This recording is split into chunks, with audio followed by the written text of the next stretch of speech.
Fala pessoal, sou o Léo com você, seu Nerd Professor, eu sou o Professor Nerd, você decide. Os dois primeiros episódios da sexta e última temporada de O Conto da Aia já estão disponíveis aqui em Terras Tupiniquins.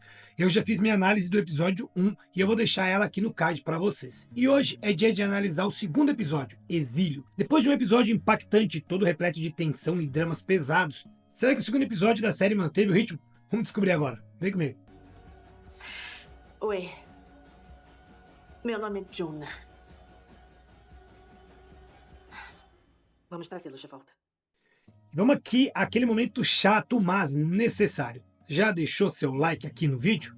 Galera, o canal aqui, tá indo muito bem. Mas quando eu faço algo que sai fora de A Roda do Tempo, aí parece que não vai muito pra frente. Mas eu quero mostrar pra vocês que vale a pena. E o Conto da Aia é incrível. Vale muito a pena ir até o fim com essa série. Por isso, me ajuda deixando seu like nesse vídeo e hypando também esse vídeo aqui.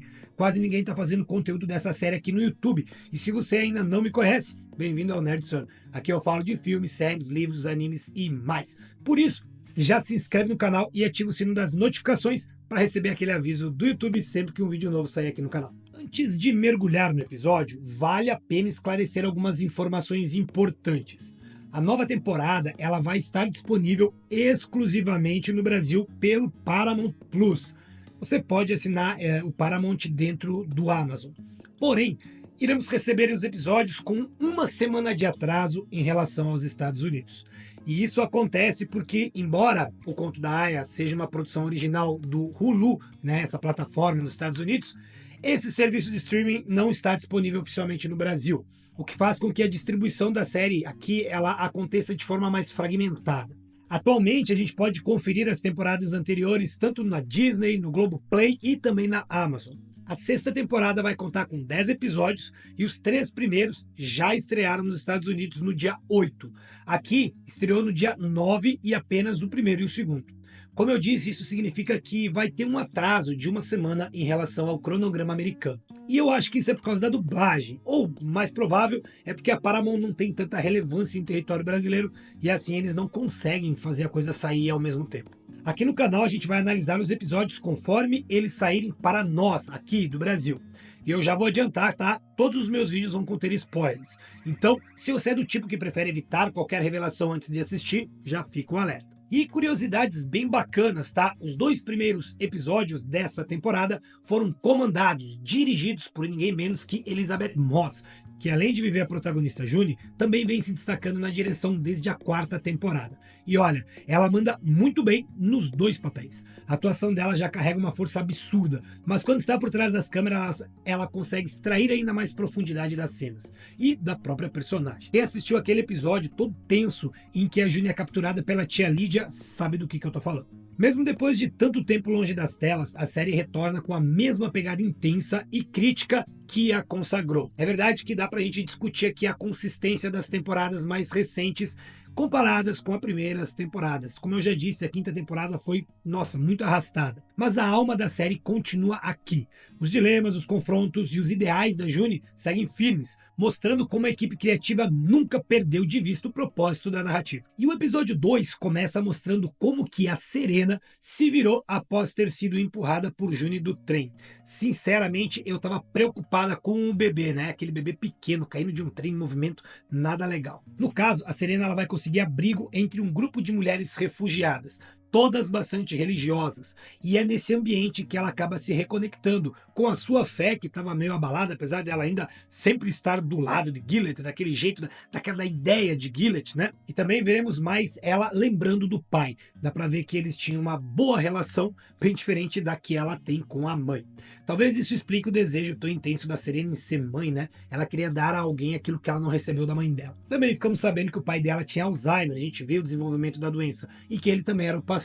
Acho que vem dali essa fervorosa religiosidade dela. Descobrimos, apesar de muitos já saberem, que a segunda estrela realmente é o Havaí. Esses 2 estados se mantêm longe de Gillet, devido à sua distância geográfica mesmo. Gillet parece não ter uma marinha nem uma aeronáutica que seja forte o suficiente para enfrentar uma guerra externa. June agora está vivendo com a mãe no acampamento, que na verdade não é um acampamento, né? É um posto de passagem para as cidades de verdade que existem no Alasca.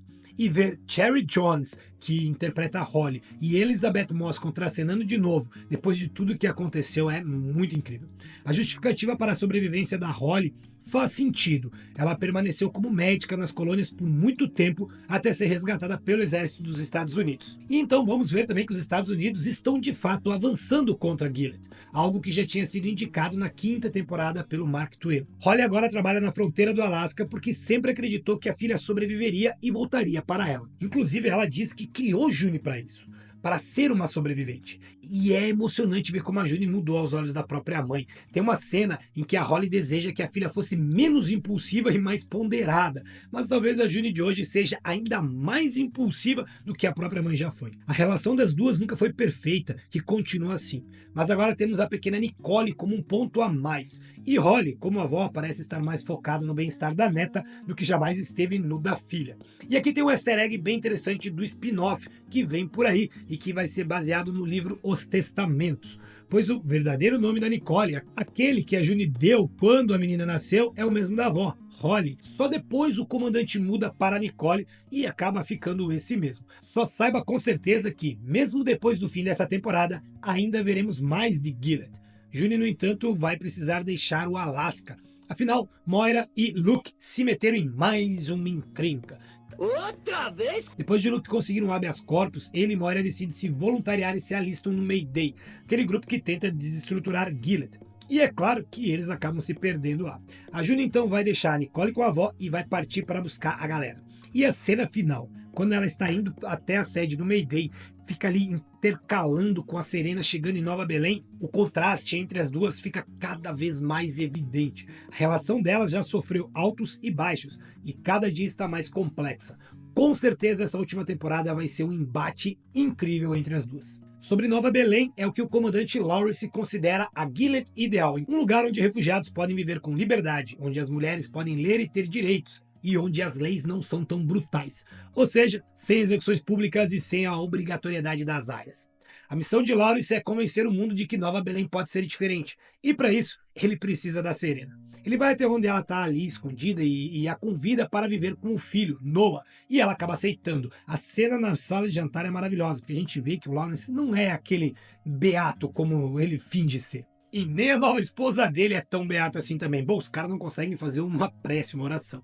Mas no caso a Serena aceita, sabendo que é só uma questão de tempo até os Wheelers tentarem tomar a criança dela. Lembra aquele casal que ela estava na outra temporada? Serena chega em Nova Belém usando uma roupa vermelha. Um vermelho bem clarinho, quase sem vida, quase um rosinha assim, mas ainda assim vermelho.